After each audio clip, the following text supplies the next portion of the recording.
Околу 500 интервјуа направени во изминатите 10 години. 50 од нив креативно и внимателно селектирани, сместени на 500 страни хартија.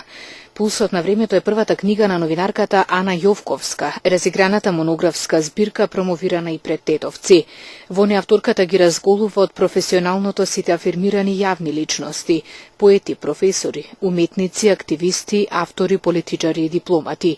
Им ги трга општествено на штирканите маски, а расветлува и дел од социокултурните прашања на општеството. Тоа е всушност селекција од интервјуата кои сум ги реализирала изминатава декада, значи 10 години телевизиски интервјуа во емисијата Пулс. Се разбира една креативна селекција од 50-тина и гледав да вклучам различни луѓе од различни професии, профили, различни возрасти, идеологии, да тоа и родово дури избалансирано. Значи има и писатели, и актери, и политичари, дипломати, и уметници. И некако е некаква спрега меѓу интимното и општественото, затоа што секој разговор е продирање во интимата на соговорникот, значи некакво разголување од една страна на неговите болки, неговите емоции, од друга страна и опипување на пулсот на времето, односно детектирање на потенцијалните проблеми и предрасуди во општеството, она што вие и јас го доживуваме како некаква неправда, она што сите нас не тера на некаква акција. Значи баш е некаква комбинација меѓу интимното и политичкото.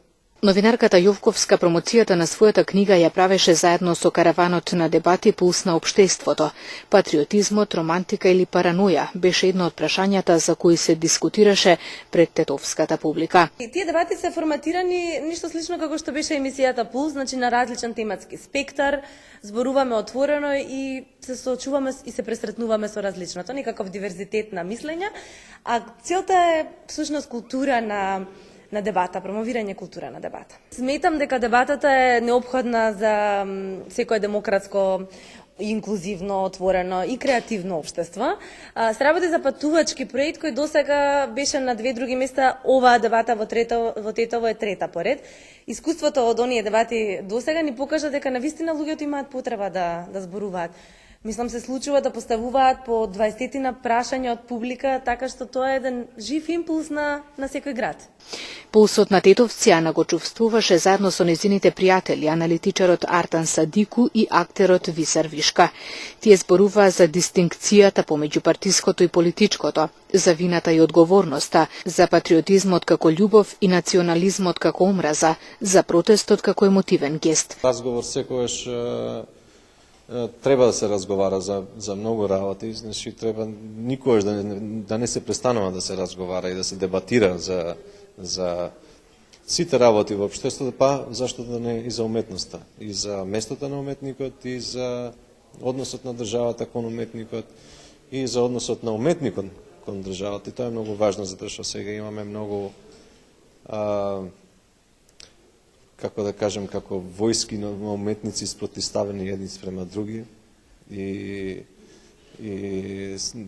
едната страна како во времето на социјализмот кога пишува, знаеш, во времето на социјализмот пишува се е убаво нашата земја, све е вака, а уметникот во основа секогаш треба да биде опозиција.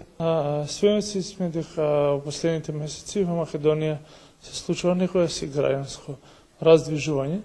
Тоа до сега нема добиено некоја си политичка референца.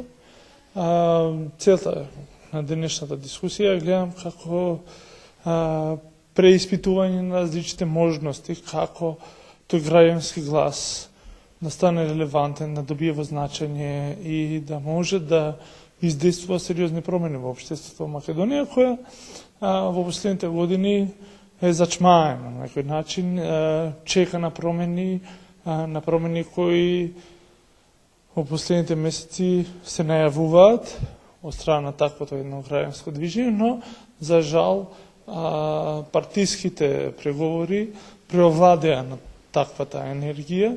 Ние мора да се потрудиме тој граѓански збор да го воздигнеме над тие партиски преговори и да стане тој главен означител на оно што би можело да се преговара за единината на Македонија, еднина која несомнено мора да се основа на она што граѓаните во Македонија го чувствуваат како потреба, како желба, како волја за живот, за различно општество, за различни начини на одлучување од досегашните И мислам дека ова серија на дискусии кои Ана Јовковска ги организира низ Македонија ќе придонесат на зголемување на релевантноста на прашањето на граѓанскиот глас во Македонија.